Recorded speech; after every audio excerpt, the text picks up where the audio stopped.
හාමුදුරුවෝ කියද්දි මගේ හිරිකට පිපෙනවා හාමුදුරුවෝ. හාමුදුරුවන්ගේ ජීවිතේ හාමුදුරුවන්ගේ සසරේ කොහෙන්ද මේ ජීවිතය කෙලවර වෙන්නේ? එකම අරමුණක් තියෙනවා.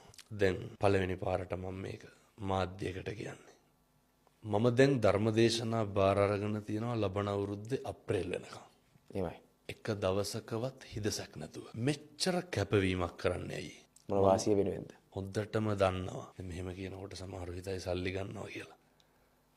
ජීවිතේ කවදාවත් සල්ලි අරන් බනවල එක කෝල් එකයි හාමුදුරන් දුන්නේ හාමුදුරුවෝ මෙතනට වැඩම කරා. මල්ලි කීයක් දෙනවද කියලා ඇහුවේ නෑ ස්වාමීන් වහන්සේ මගෙන්. නැත්තම් අයියේ ඒව මට ආමන්ත්‍රණයක්වත් කරේ නෑ. ෂණික ලොකුකම් කිසිම දෙයක් නැතුව ස්වාමීන් වහන්සේ වැඩම කරා. ඔබ කොහෙන්ද? ඔබ මොන ආගමෙන්ද? ඔබ මොන පළාතෙන්ද ස්වාමීන් වහන්සේට අදාළුන්නේ නෑ. විශ්වාසය ගොඩ නැගුණා අපි අතරේ. පැහැදිලිව. මොකද තේරුම් ගත්තා. තේරුම් ගත් එකම බලාපොරොත්තුව කවදනම් අපිට මේ සංසාරය ආය මිනිස්සු වෙලා උපදින්න වෙයිද? උපදින සේරටම කතා කරන්න බෑ, විදින්න බෑ. කවද මට අය මහාන වෙන්න වෙයිද? එහෙමයි. කවද මට අය බණ කියන්න හම්බෙයිද? දැන් හම්බෙලා තියෙන එකෙන් මොකද්ද කරන්න ඕනේ? වැඩ ගන්න ඕනේ. මිනිස්සු හැදෙනවා. එහෙමයි. මුස්ලිම් මිනිස්සු බණ අහනවා. ගොඩක් අහනවා. මගේ යාළුවා අහනවා. කතෝලික තරුණ පැවිදි වෙන්න අහනවා. ඒ මොකද?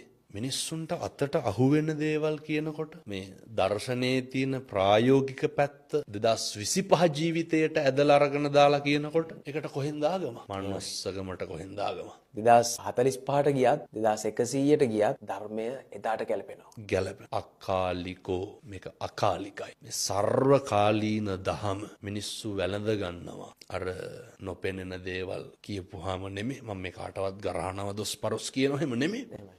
මිනිස්සු යථාර්ථය තේරුම් ගන්නකොට තරුණයෝ දවසට ඇමතුම් කොහොමත් 200කට වැඩියෙන් එනවා. එහෙමයි. ඔය මගේ රියදුරු මහත්තයා ප්‍රසාද් මහත්මයා තමයි සියල්ල කරන්නේ. ධර්මදේශනා බාර රට වටේම යනවා ස්වාමීන් වහන්සේ. රට වටේම යනවා මමත් එක්ක හරි පරිස්සමට එක්කයි යනවා. එතකොට එන ඇමතුම් වලින් වැඩිමනක් එන්නේ මිනිස්සු කතා කරන්නේ තරුණයෝ. මගේ ඔය YouTube channel එක කරන තරුණ ඊයේ පෙරේද කිව්වා අර ඒ වගේ මොනිටර් වෙනවන්නේ බලන වයස් කාණ්ඩ 182ක් අවුරුදු 35ට අඩු කට්ටිය. 182ක් 182ක් අවුරුදු 35ට අඩු කට්ටිය. හොඳ ප්‍රවණතාවය ස්වාමීන් වහන්සේ. හොඳ ප්‍රවණතාව. අපි හිතන් හිටියේ මීට අවුරුදු ගානකට කලින් අවුරුදු 50 60 පැන්නට පස්සේ තමයි ධර්මය මතක් වෙන්නේ කියලා. අවුරුදු 60 පැනපු කිසි කෙනෙක් බණ අහලා නැහැ.